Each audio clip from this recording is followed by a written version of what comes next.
Hello बच्चों, आज का हमारा टॉपिक है कंपेयरिंग इन क्वांटिटीज, जो क्लास 8 का टॉपिक है। आज इसमें हम डिस्कस करेंगे cost price, selling price, profit percent या गेन परसेंट भी बोलते हैं, लॉस परसेंट, जीएसटी, इन सब के बारे में हम इस चैप्टर के अंदर पढ़ेंगे। तो पहले हम देखते हैं क्या फॉर्मूला है हमारा। पहले हमारा फॉर्मूला लिखा हुआ है गेन का। आपको पता है गेन क्या होता है? गेन माने प्रॉफिट। ठीक है, हम इसे प्रॉफिट से भी डिनोट करते हैं। ठीक है, तो गेन का क्या हो जाएगा? Selling price minus cost price. आप इसको ज़्यादातर नोटबुक्स में लिखते होंगे एसपी और सीपी। ठीक है, शॉर्ट फॉर्म होती है सेलिंग प्राइस की एसपी, कॉस्ट प्राइस की सीपी। तो गेन कैसे मिलेगा हमें? जब हम सेलिंग प्राइस में से कॉस्ट प्राइस माइनस कर देंगे। आपको ये देखना है कॉस्ट प्राइस क्या होता है। कॉस्ट प्राइस वो होता है कि जिसपे कोई दुकानदार होता है चीजें खरीदता है, उसे बोलते हैं कॉस्ट प्राइस। सेलिंग प्राइस जब वो उसको बेचता है। ठीक है, ध्यान से सुनिएगा, मैं सारे क्वेश्चन आपको कराऊंगी एक करके। जैसे मेरे पास ये एक पेंसिल है। ठीक है, अगर मैं बोलूं कि मैंने ये किसी शॉप से खरीदी, मैं कोई दुकानदार हूं, मैंने वहां से अपनी ये पेंसिल खरीदी है 20 रुपये, कितने की? 20 रुपये की। ठीक है, अगर मैं इसे बेच रही हूँ, सेलिंग प्राइस मेरा कितना है? 25 रुपीज का। ठीक है, अब मैं आपसे पूछूं कि मुझे कितने का गेन हुआ, तो अब गेन माने या पूछूं प्रॉफिट। याद रखना है गेन और प्रॉफिट दोनों एक ही बात है, कंफ्यूज नहीं होना है। तो आप गेन कैसे निकालेंगे? क्या फॉर्मूला बताया हमने? Gain is equals to selling price माने कॉस्ट प्राइस। ठीक है, बेची कितने पे है मैंने? 25 पे। खरीदी कितने पे है मैंने? 20 पे। कितने का गेन हुआ है मुझे? 5 रुपीज का। क्लियर? ये हो गया गेन निकालने का। आपको ये दो टर्म याद रखने हैं जो मैंने अभी स्टार्टिंग बोले ना। मैंने पेंसिल कितने में खरीदी? 20 रुपये में। और सोल्ड आउट कितने में करी है मैंने? 25 रुपीज में। ठीक है, नेक्स्ट फॉर्मूला देखते हैं लॉस का। अब लॉस कितने का हुआ ये कैसे पता चलेगा मुझे? क्या कह रहा है? Loss is equals to cost price minus selling price. जैसे एक और देखते हैं फिर से। अगर मैंने पेंसिल जो मेरे ऊपर जो मैंने खरीदी थी, कॉस्ट प्राइस ₹20 थी, अगर मैं उसको बेच दूं 15 रुपीज में, तो क्या होगा? मुझे लॉस होगा, क्योंकि खरीदी मैंने 20 में दी और बेची कितने में? मैंने 15 में। तो कितने का लॉस हुआ मुझे? लगाइए formula loss, CP minus SP. क्या हो जाएगा? 20 माइनस 25। कितने रुपीज का लॉस हुआ है मुझे? 5 रुपीज का। क्लियर? आगे देखते हैं। देखते ही पता कर लो, अगर कॉस्ट प्राइस से सेलिंग प्राइस कम है तो क्या होगा? लॉस। अगर कॉस्ट प्राइस से सेलिंग प्राइस ज्यादा है तो क्या होगा? गेन। निकालना कितना है? माइनस करिए, अपना आंसर आ जाता है। ठीक है,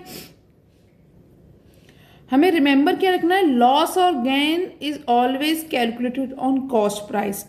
प्रॉफिट और लॉस किस पे कैलकुलेट होगा? हमेशा कॉस्ट प्राइस पे। इसको याद रखना है, भूलना नहीं है। ठीक है, ये बहुत इंपॉर्टेंट रूल है, हमें नहीं बोलना, क्योंकि हम कंफ्यूज नहीं हो जाए कि मुझे लॉस किस पे कैलकुलेट करना है और प्रॉफिट किस पे कैलकुलेट। हमेशा कैलकुलेट करना है मुझे कॉस्ट प्राइस पे। क्लियर? अब हम एक और फॉर्मूला देखते हैं, गेन परसेंट का फॉर्मूला। अब कितना परसेंट मुझे गेन हुआ है, वो जो हमने ऊपर गेन और प्रॉफिट निकाला था, वो निकाला था ना रुपीज में, कि मुझे ₹5 का हुआ या ₹10 का हुआ, वो हमने ऊपर निकाला था। अगर मैं आपसे बोलूं कि कितना परसेंट हुआ, कि आप कितने परसेंट का प्रॉफिट कमा रहे हैं, तो आप कैसे निकालेंगे? जैसे हमने इससे पहले जो किया था, हमने जो पेंसिल ली थी, किसका? हाँ, हमने पेंसिल ली थी गेन वाले में। मेरी पेंसिल थी, कॉस्ट प्राइस थी मेरी पेंसिल थी कितनी? 20 रुपीज। सेलिंग प्राइस कितनी लिखी थी हमने? 25 रुपीज। तो गेन मुझे कितने का हुआ था इसके अंदर? 5 रुपीज का, है ना। अब मैं निकालती हूँ कि मुझे कितना परसेंट का प्रॉफिट हुआ है। ठीक है, अब वैल्यूज पुट करिए इसके अंदर। तो कितना मुझे गेन हुआ? कितने रुपीज का? 5। मेरी कॉस्ट प्राइस कितनी थी? 20 मल्टीप्लाई बाय 100, कट कीजिए 5। तो कितने परसेंट का मुझे प्रॉफिट हुआ है? 25% का मुझे प्रॉफिट हुआ है। ये फॉर्मूला बहुत इंपॉर्टेंट है, क्योंकि हमेशा गेन परसेंट निकालने के लिए आता ही आता। Same, gain is always calculated on cost price. हमेशा कॉस्ट प्राइस पे ही आप हर चीज करेंगे, गेन भी और लॉस भी। हमने पहले भी डिस्कस किया था, फिर देखो सेम चीज आई, कॉस्ट प्राइस पे ही हमने कैलकुलेट किया है उसको भी। आगे फॉर्मूला है हमारा लॉस परसेंट का। लॉस माने कितना परसेंट मुझे नुकसान हुआ है, कितना परसेंट मुझे लॉस हुआ है। तो कैसे? एक ही फॉर्मूला देखते हैं जो हमने किया था। कॉस्ट प्राइस पेंसिल की थी 20। अगर मैं बोलूं मैंने उसको बेची कितने में? 15 रुपीज में, तो मुझे लॉस कितने का हुआ है? आप क्या बोलेंगे? मैम 5 रुपीज का मुझे लॉस हुआ है। अब लॉस तो 5 रुपीज का हुआ है, तो कितना परसेंट लॉस हुआ है? तो कैसे निकालेंगे? 5/20 मल्टीप्लाई बाय 100, कट कीजिए। कितने परसेंट का लॉस हुआ मुझे? 25% का लॉस हुआ है। क्लियर? यहाँ तो कोई प्रॉब्लम नहीं होनी चाहिए क्योंकि अभी तक बहुत इजी हैं। ये हमने स्टार्टिंग में भी पढ़े हैं क्लासेस में, लाइक 7th में भी हमने ये क्वेश्चन किए थे, तो एक रिवीजन हो गया हमारा, जो डाउट थे वो क्लियर हो गए होंगे आपके। अब हम कुछ और देखते हैं। अब कुछ क्वेश्चन जो हैं जो अभी इंट्रोड्यूस हुए हैं नए हमारे 8th क्लास में, जैसे कि mark price, selling price, cost price, ये सब। ठीक है, हमारा पहला फॉर्मूला जो आता है सेलिंग प्राइस पे, कितने में हमने वो चीज़ बेची है। ठीक है, या कोई जीन्स ली मैंने, कोई टॉप लिया, कोई पेंसिल लिया, कितने में मैंने वो बेचा है, उसकी सेलिंग प्राइस मुझे निकालनी है। इसमें अगर गिवन है आपको सेलिंग प्राइस गिवन है, गेन परसेंट गिवन है, सीपी गिवन है।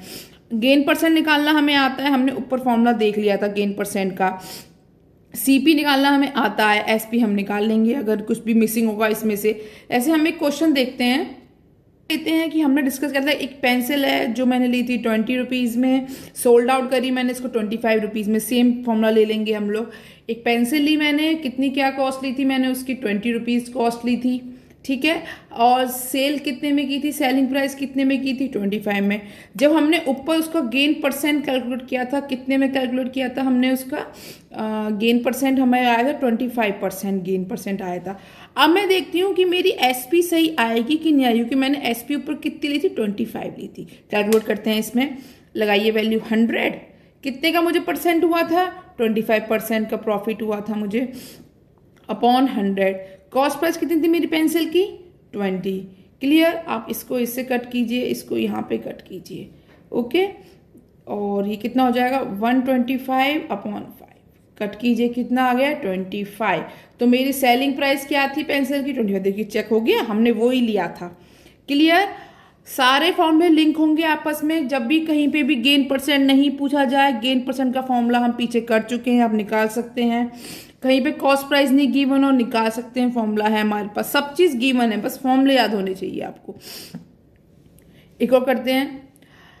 अगर सेलिंग प्राइस निकालनी हो जब मुझे लॉस हुआ हो, जब मुझे लॉस परसेंट गिवन हो, फिर से वही देखते हैं। अगर मैंने क्या बताया था एक क्वेश्चन आपको, वही सेम लेते हैं। जब मेरी पेंसिल की कॉस्ट प्राइस कितनी थी? 20 रुपीज़। ठीक है, उसको मैंने सोल्ड कितने में किया था? 50 रुपीज़। इसको रिमेंबर करेंगे अब हम, क्योंकि हम देखते हैं इस फॉर्मूले से हमारा आंसर सही आता है कि नहीं आता। मुझे लॉस कितने का हुआ था जब मैंने ऊपर निकाला था? 25% का मुझे लॉस हुआ था। फॉर्मूले में पुट करते हैं वैल्यू, करिए 25 माइनस लॉस कितने का हुआ था? 25 अपॉन 100 इंटू सीपी कितने? 20। कटिंग कीजिए। अच्छा, बहुत से बच्चे मेरे ट्यूशन में भी यही गलती करते हैं। वो क्या करते हैं, इस चीज़ को जो सम है उसको डिवाइड कर देते हैं इससे। नहीं, ये प्रॉपर एक सम है, याद हो। इसको सॉल्व कीजिए, उसके बाद उसको डिवाइड कीजिए। ठीक है, मैं 20 को इससे कट करती हूँ, वो 5 को ये हो जाएगा। तो कितना हो जाएगा मेरा ये? आप इसे करिए 575/5। इसे मैं क्लियर करूँगी 15 रुपीज़ मेरी सेलिंग प्राइस आ गई। क्लियर? कोई डाउट? इसमें कोई डाउट नहीं है। आपको हो तो प्लीज़ कमेंट बॉक्स में मुझे बताइए, मैं सॉल्व करेंगे उसको। नेक्स्ट फॉर्मूला देखते हैं हम लोग कॉस्ट प्राइस का। अब कॉस्ट प्राइस किस पे मिलनी चाहिए मुझे? गेन परसेंट पे, मतलब मुझे प्रॉफिट कितने परसेंट का हुआ उस पे निकालेंगे मेरी कॉस्ट प्राइस क्या होगी। फिर से हम देखते हैं वही सेम चीज़, याद रखते हैं। हमारी एसपी जो थी गेन में कितनी थी? 25 रुपीज़ की थी। और गेन कितने का हुआ था मुझे? गेन परसेंट 25% का ही हुआ था। सीपी अब लिखेंगे नहीं, अब देखते हैं सही आता है कि नहीं आता है हमें। आप लोग ऊपर से चेक कीजिएगा। 100 गेन कितने का हुआ? 25। सेलिंग प्राइस कितनी है? 25। 100 अपॉन 125 इंटू 25 हो गया। कटिंग कीजिए, ये आ जाएगा 5 आपका, ये हाँ 10 5 5 20। देखिए आ गया, सेम आई ऊपर की तरह जो हमने कॉस्ट प्राइस ली थी गेन में। 20 रुपीज़ की पेंसिल बेची कितने में? मैंने 25 में, सेम आ गया। ठीक है, क्लियर? एक और देखते हैं, एंड तक देखिए क्योंकि हम साथ साथ में क्वेश्चन भी करते हुए जा रहे हैं। ऐसा नहीं है कि हम सिर्फ फॉर्मूले पढ़ रहे हैं, नहीं, हम क्वेश्चन इसलिए कर रहे हैं ताकि आपको क्लियर हो जाए कॉन्सेप्ट, कैसी चीज़ कब कहाँ कैसे निकालनी है, क्योंकि ये चैप्टर बहुत कंफ्यूजिंग है, मुझे पता है। ठीक है, तो हम धीरे धीरे सॉल्व करेंगे, आराम से करेंगे। अभी हम सिर्फ फॉर्मूले रिवाइज कर रहे हैं इसके। आगे क्या निकालना है? कॉस्ट प्राइस निकालना है किस पे? लॉस परसेंट पे, जब मुझे घाटा होगा। ठीक है, मुझे लॉस होगा, तब क्या होगी कॉस्ट प्राइस मेरी। सेम लेते हैं, हमने क्या लिया था कॉस्ट प्राइस, हम वाली लेंगे जिसमें मैंने पेंसिल थी मेरी 20 रुपीज़ की और मैंने सोल्ड आउट कितने में की थी 15 रुपीज़ में। ठीक है, देखते हैं ये मेरी आती है कि नहीं आती। ₹20 लगाइए वैल्यू 100 माइनस लॉस परसेंट कितना था मेरा 25 का, इंटू सेलिंग प्राइस कितनी थी मेरी बेचने की ये 15, तो 100/75 इंटू 15 कितना हो जाएगा आपका। आप इसे कटिंग कीजिए, जब इसकी इससे कटिंग करेंगे और इसको इससे काट दूंगी मैं, 4 आ जाएगा, यहाँ 3 आ जाएगा, यहाँ 1 और 5, तो हमारे पास कितने का आ जाएगा 20 रुपीज़ मेरी कॉस्ट प्राइस आ गई। क्लियर। अब हम बात आते हैं जीएसटी पे। पहले समझते हैं जीएसटी होता क्या है। गुड एंड सर्विस हमें पता है, फुल फॉर्म हमें पता है, पर ये होता क्या है। पहले क्या होता था, हमारे पास में सर्विस टैक्स लगते थे, सर्विस टैक्स या ड्यूटी टैक्स ये सब लगते थे हमारे उसमें। हमने किया वैट लगता था, वैल्यू एडेड टैक्स, ये टैक्स बहुत सारे होते थे, तो हमने क्या किया इन सबको एक में कन्वर्ट कर दिया। वो एक में जो बना टैक्स वो क्या बना, जीएसटी टैक्स बना। आपने सुना होगा 1 नेशन 1 टैक्स, तो वो 1 टैक्स यही है आपका जीएसटी का टैक्स। ठीक है, तो जीएसटी का टैक्स निकालने का, जीएसटी की अमाउंट इन रुपीज निकालने का फॉर्मूला क्या है, जीएसटी परसेंट जो आपको गिवन होगा 100 पता है, परसेंट में चेंज करने के लिए अपॉन 100 कर देते हैं, इनटू टैक्सेबल वैल्यू। ये फॉर्मूला आपको याद रखना है, बहुत ज़रूरी फॉर्मूला है, कंफ्यूज नहीं होना है आपको। ठीक है, इसके बाद क्या है, प्राइस इंक्लूडिंग जीएसटी। अब जो मैं पेमेंट करूंगी जीएसटी लाके वो कैसे निकालेंगे, वो निकालेंगे हम taxable value plus GST. Clear. अब हम बात करते हैं इसकी, कुछ क्वेश्चन सॉल्व करेंगे पहले हम इसके लिए जीएसटी वाले। इसका एग्जांपल हम लेते हैं सेम। अगर कोई पेंसिल है मेरे पास, इफ पेंसिल कॉस्ट कितना रुपीस 25 रुपीज़, ठीक है, उस पर अगर मुझे जीएसटी मिल रहा है कितने परसेंट का, 5% का, तो मेरा जीएसटी कितना होगा। तो हम निकालते हैं, इस फॉर्मूले में पुट करते हैं वैल्यू, कितना हो जाएगा GST in rupees is equals to 5/100 into 25 rupees. आप इसको कट करेंगे, कितना आ जाएगा ये आपका 1.25, इतने रुपीज़ का मुझे देना पड़ेगा, जीएसटी लगेगा इतने रुपीज़ का। अब प्राइस कितने पे करने पड़ेंगे दुकानदार को मुझे, आप इसमें वैल्यू निकालिए। कितनी वैल्यू थी टैक्सेबल वैल्यू मेरे 25 प्लस 1.25, कितना आ जाएगा ये 26.25 रुपीज़। ठीक है, मुझे इतने देने पड़ेंगे। अब एक चीज़ आपको याद रखनी है, कहीं कहीं हमें क्वेश्चनों में, हमारी बुक्स में क्वेश्चनों में मार्क प्राइस गिवन है ना। मार्क प्राइस और टैक्सेबल वैल्यू में क्या फ़र्क है, ठीक है, ये समझिए पहले। अगर सपोज करें मेरे पास कोई चीज़ है मेरे पास, उस पर टैग लगा हुआ है 1000 रुपीज़ का, कोई जीन्स है उस पर 1000 रुपीज़ का टैग वो लगा हुआ है टैग, उस पर मुझे डिस्काउंट मिल रहा है आपका 10% का। तो पहले आप ये निकालेंगे कि मुझे कितने रुपीज़ का डिस्काउंट मिल रहा है, क्योंकि अभी डिस्काउंट दिया है परसेंट में, मुझे चाहिए रुपीज़ में। तो जो डिस्काउंट मिलेगा वो निकालिए, डिस्काउंट इन रुपीज़ निकालिए पहले, कितना आएगा 10/100 इंटू 1000। क्लियर। इसको हम कट करेंगे, कितने रुपये का डिस्काउंट मिला मुझे 100 रुपये का। अब जब मैं अपने लिए निकालना है टैक्सेबल वैल्यू निकालूंगी, कैसे निकालूँ टैक्सेबल वैल्यू, मैं निकालूँ टैक्सेबल वैल्यू जो मेरी मार्क्ड प्राइस है 1000 माइनस 100, ठीक है, जितना डिस्काउंट मिला और जितनी मार्क प्राइस है इनको माइनस करके कितना आएगा 900 रुपये। टैक्सेबल वैल्यू कितनी हुई है मेरी 900 रुपीज़, याद रखना। तो कितना है टैक्सेबल वैल्यू 900 रुपीज़ मेरी। इसके बाद आप निकालेंगे जीएसटी, ठीक है, इन रुपीज़। अगर मैं बोलूँ इतना था और जीएसटी में लगाऊंगी आप पे 5%, तो फॉर्मूला वही हो गया सेम जो हमने ऊपर किया था आपका, वही फॉर्मूले का अगर हम लगाते हैं, इस फॉर्मूले में वैल्यूज लगाइए आप। ये फॉर्मूला अभी हमने सीखा है। तो कितना परसेंट लगाया जीएसटी मैंने 5% अपॉन 100। टैक्सेबल वैल्यू कितनी आई मेरी 900, क्योंकि जीन्स 1000 की डिस्काउंट में 10% मैंने माइनस किया, 900 रुपीज़ आ गया। तो इसको आपने माइनस किया, कितना आ गया 45 रुपीज़। ये जीएसटी आया, अभी पूरी पेमेंट नहीं आई है जो मुझे देनी है दुकानदार को जीन्स खरीदने के बाद में। तो कितनी देनी है मुझे, टैक्सेबल वैल्यू आई 900 रुपीज़ प्लस 45, कितना आ जाएगा 945 रुपीज़ मुझे पे करने हैं। डिस्काउंट हमेशा किस पे मिलेगा मुझे, मार्क प्राइस पे। और टैक्सेबल वैल्यू कैसे निकालूंगी, मार्क प्राइस में से और जो मेरा वो है डिस्काउंट जो है उसको माइनस करके। क्लियर, कंफ्यूज नहीं होना इन दोनों चीज़ों में। क्लियर। ऐसे ही टैक्सेबल वैल्यू का एक और फॉर्मूला है हमारे पास 100/100 पर GST% into price with GST के साथ में जो आएगा हमारा। अगर मैं बोलूँ आपसे कि इसमें कैसे निकालेंगे टैक्सेबल वैल्यू, अगर आप देखें 100/100 GST% कितने लगाया जीन्स में मैंने 5%, प्राइस विद GST कितना आया था मेरा 945। अगर मैं इसको सॉल्व करूंगी अपना ऐसे 105 इंटू 945, आप अगर देखेंगे जो मेरी टैक्सेबल वैल्यू आएगी वो सेम ही आएगी जो मुझे पे करनी थी। हमारा आंसर कितना आ जाएगा ₹900। क्लियर हो जाएगा, कोई प्रॉब्लम तो नहीं है इसके अंदर।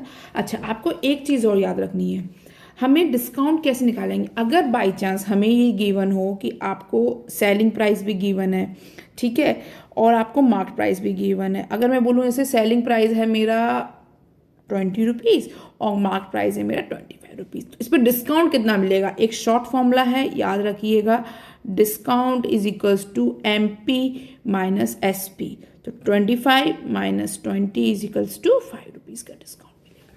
क्लियर हो जाएगा, ये प्लीज़ याद रखिएगा। मैं सारे फॉर्मूले एक चार्ट बना के दे दूंगी आपको नीचे, आप स्क्रीनशॉट ले लीजिएगा और प्लीज़ इनको लर्न कीजिए। एग्जाम्स आ रहे हैं, लर्न करना बहुत ज़रूरी है आपके लिए। अच्छा, पार्ट 2 करते हैं। हमारा क्या है, simple interest formula. Simple interest माने SI, ठीक है। अब हम देखें सिंपल इंटरेस्ट का फॉर्मूला क्या है। हमारे पास है P into R into T/100, ये हमारे पास फॉर्मूला है। अब देखते हैं सिंपल इंटरेस्ट होता क्या है। हम सिंपल इंटरेस्ट की बात कर रहे हैं, सिंपल इंटरेस्ट होता है।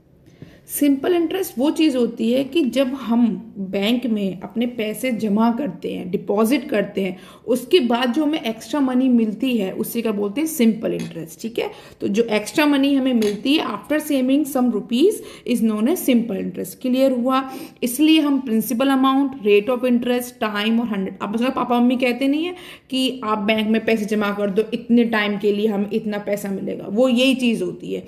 वो पैसे जमा करते हैं कुछ टाइम के लिए, उसके बाद उन्हें एक्स्ट्रा पैसे थोड़े मिलते हैं, इंटरेस्ट के हिसाब से मिलते थे, नहीं बस बोल दिया, वो नहीं होता है, सिर्फ इंटरेस्ट के हिसाब से आपको पैसे मिलते हैं। क्लियर। तो हमारा फॉर्मूला क्या है, ये बहुत इंपॉर्टेंट फॉर्मूला है, SI is equals to P into R into T/100। Clear. इस पर एक फॉर्मूला, एक क्वेश्चन देखते हैं हम लोग। सपोज कीजिए मैंने पैसे जमा करे हैं अपने, जिसमें मेरी प्रिंसिपल अमाउंट हो जाएगी, जैसे मैंने प्रिंसिपल अमाउंट ली, मैंने पैसे जमा किए हैं अपने ₹1000। क्लियर। और उस पर इंटरेस्ट मिल रहा है मुझे 10%। या कितने दिनों के लिए, मैंने कितने साल के लिए करी है, मैंने साल के लिए की है 2 साल के लिए। अब मुझे देखना है कि मुझे कितना पैसा वापस मिलेगा जब मैंने ₹1000 डाले हैं। तो कैसे लगाऊंगी, पहले मैं निकालूंगी कितने इंटरेस्ट मुझे मिलेगा। देखती हूँ 1000 into R into T/100। Clear. तो कितना हो जाएगा ये आपका, ये हो जाएगा आपका 20 और 1 2 3 4/100। आपने 0 से 0 कट किए, तो कितने रुपए सिंपल इंटरेस्ट आ रहा है मेरा ₹200। तो कितने पैसे मिलेंगे मुझे, एक ये फॉर्मूला है, अमाउंट निकालना है, कितनी अमाउंट मुझे मिलेगी जब 2 साल के बाद मुझे मिलेगी। तो 1000 प्लस कितना 200, कितना हो जाएगा 1200। इतने रुपीस मुझे मिलेंगे ही मिलेंगे जब मुझे 2 साल के बाद पैसे मिलेंगे। क्लियर। क्लियर हुआ सिंपल इंटरेस्ट क्या होता है। अब हम आगे बढ़ते हैं। ये अच्छा क्वेश्चन आते हैं, इससे 3 मार्क्स के क्वेश्चन जरूर आता है, इससे प्लीज इसको याद रखिएगा। इसके बाद हम आते हैं कंपाउंड इंटरेस्ट। अब कंपाउंड इंटरेस्ट क्या होता है हमारा, हम सुनते हैं कंपाउंड इंटरेस्ट क्या है, फॉर्मूले देख रहे हैं क्या है, बट है क्या compound interest. Actually compound interest होता है जब आपके इंटरेस्ट पे इंटरेस्ट लगे, ठीक है, मतलब जब इंटरेस्ट ऑल्सो अर्न इंटरेस्ट, इसे क्या बोलेंगे हम लोग, कंपाउंड इंटरेस्ट। इसमें पैसे बहुत तेजी से बढ़ते हैं यहाँ, उसे बोलते हैं हम लोग कंपाउंड इंटरेस्ट। उसका फॉर्मूला क्या है आपके पास, amount is equals to principal 1 plus R/100 into N. हमारे एनसीईआरटी में जो ज़्यादातर क्वेश्चंस हैं हमारे पास, या तो इंटरेस्ट और उसके हिसाब से दियो, या कुछ क्वेश्चन आते हैं हमारे पॉपुलेशंस पे कि इतनी पॉपुलेशन 2006 में थी, फिर 25 में इतनी, कितना डिक्लाइन हुआ, क्या हुआ। एनसीईआरटी में ऐसे क्वेश्चंस होते हैं हमारे, तो हम हर तरह के क्वेश्चंस देखेंगे। अच्छा, एक क्वेश्चन है, एक फॉर्मूला है हमारे पास, compound interest half yearly. Compound interest half yearly कैसे हुआ हमारा, कि जब मेरा रेट ऑफ इंटरेस्ट कैसे हो जाएगा हाफ, और जो मेरा टाइम होगा डबल। ये हाफ ईयरली में कैसे बना, जब मेरा रेट ऑफ इंटरेस्ट क्या हो गया, हाफ। क्लियर। और जो मेरा टाइम था वो कैसा हो गया, डबल, टाइम डबल। तो मुझे क्या फॉर्मूला मिला, ये मुझे फॉर्मूला मिला। क्योंकि क्या होगा, रेट ऑफ इंटरेस्ट क्या हो गया, हाफ, तो r/2 हो जाएगा, तो 2 नीचे आ गया आपका, 100 के साथ में 200, और टाइम कैसा हो गया आपका, डबल। क्लियर।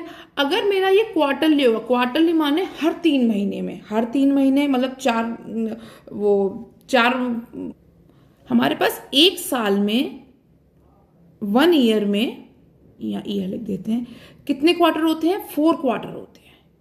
4 क्वार्टर कितने कितने महीने के होते हैं हमारे पास, वो 3 मंथ्स के होते हैं। क्लियर।